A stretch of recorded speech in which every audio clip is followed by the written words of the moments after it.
pair of ospreys built a nest in March on top of this light structure at the high school here. And there were some concerns with turning on the lights since the lights get pretty hot. The Osprey platform itself would ignite. I believe the high school contacted DNR as if there was any possibility to remove the nest, and DNR contacted Ameren, and Ameren contacted me because I've done a lot of things with Ameren. The Raptor Center and Ameren have a wonderful partnership when we've done projects on all kinds of stuff. What they were planning on doing was putting a pole in nearby and putting an Osprey nest platform, a man-made one, and then moving the nest to that platform.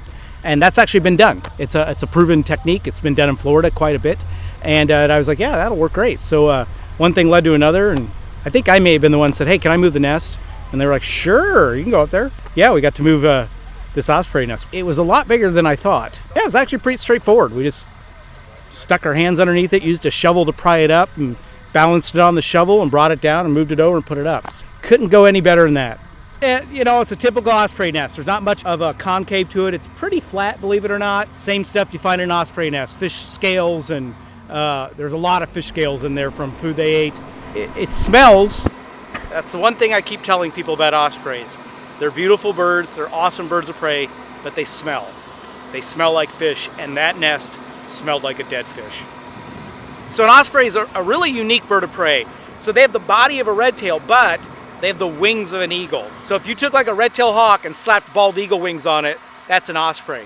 And the neat thing about that is they have 6-foot wingspans when they're 6.5 weeks old. If you look at raptors, we get into subspecies of raptors. So for example, red-tailed hawks have many different versions.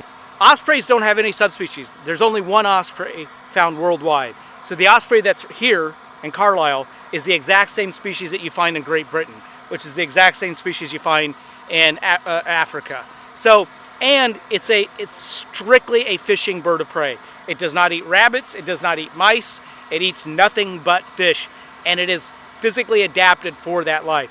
You know, the structure being moved isn't going to have any effect on them right now. It's the spring.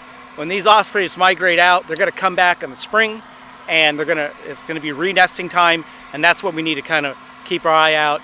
They're going to install some stuff on the old pole, just some deterrents so they don't go back to the original site. There shouldn't be anything left of that nest there. And so if they come back and they're like, hey, where's our, and then they'll just go over. It should work out great. Like I said, this has been done in Florida and other states several times. It's a proven method of doing it. As the summer kind of went on and the nest got bigger and bigger and bigger, obviously we knew that we were going to have a problem come this time of year, this fall, and didn't really have a plan in place at that time. I never really dealt with anything like that, but knew that we would need to get some folks beyond just our local school involved in this situation. So I cannot believe how smoothly everything went. Obviously would like to thank Ameren, local DNR, and definitely the Raptor Association out of Decatur, because those are the guys that really did the heavy lifting up there. But I just cannot believe how smoothly it has gone, and hopefully we'll be ready for football tomorrow night.